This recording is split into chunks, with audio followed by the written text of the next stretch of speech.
Welcome back, guys. This weekend's free-to-play game on Steam is Dungeon Defenders. It's also 50% off this weekend, which takes it down to $7.49.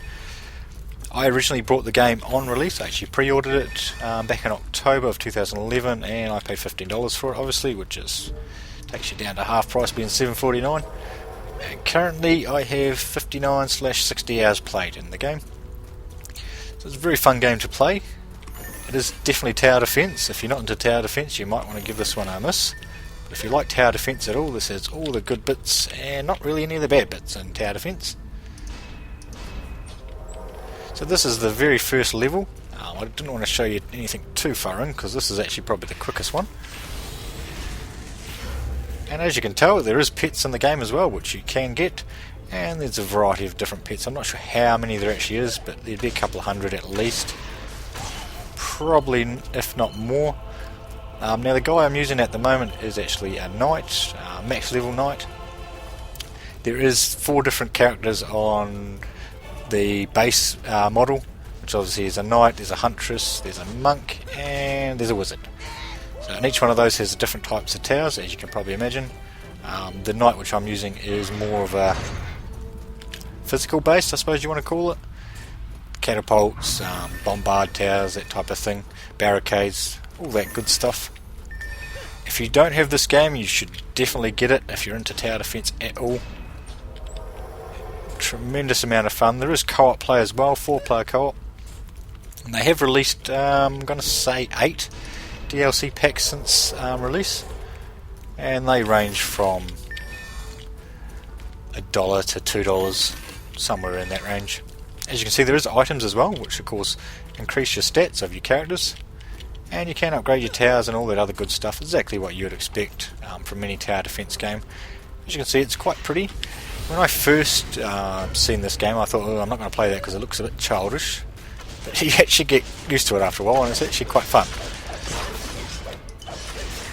As you can see, I'm just blowing through this level because I should only really be level 1 in here. I think 1 to 5. I think you actually level up to about 5 once you finish this.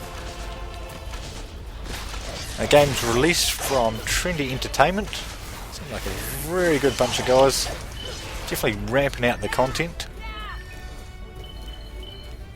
Initially for the Christmas DLC and all that type of stuff, it was free for the Christmas period, and then it was paid for after that. I'm not sure what's happened since then. I haven't really played the game, to be honest, since probably New Year's, just after New Year's. But that's because of my obsession with Diablo 3, as you guys are probably well aware. That does not mean it's not a fun game, because it definitely is. Hours and hours that I wasted on this game was ridiculous, especially on the Halloween event maps that they put out. They had to change those 3 or 4 different times because they were too hard. And then I think they were too easy, and then they got them right balance in the end. They were very quick at updating maps and things like that needed updating, fixing any bugs, that type of thing. Literally within a week we had 3, I think it was 3, maybe even been 4 balance patches to fix the Halloween content. So they're definitely on top of their game, these guys. For an indie company, you can't really ask for too much more.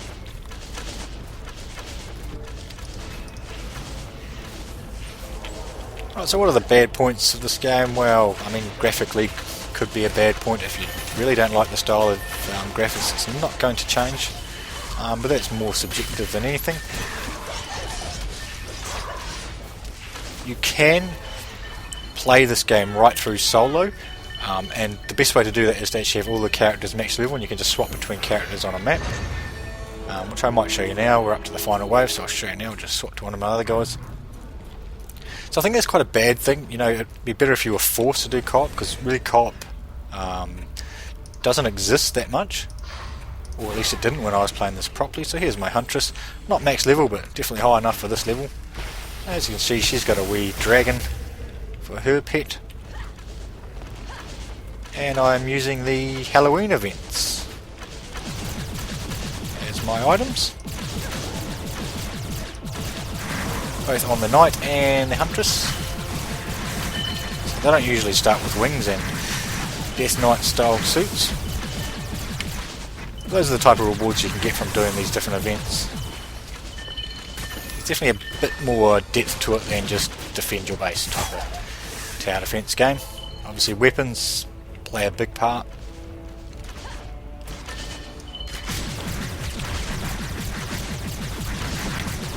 And wondering why I'm doing 0 damage, you can't actually kill them when they're inside this wee purpley zone here. But there we have it, wave complete. That would be map complete also.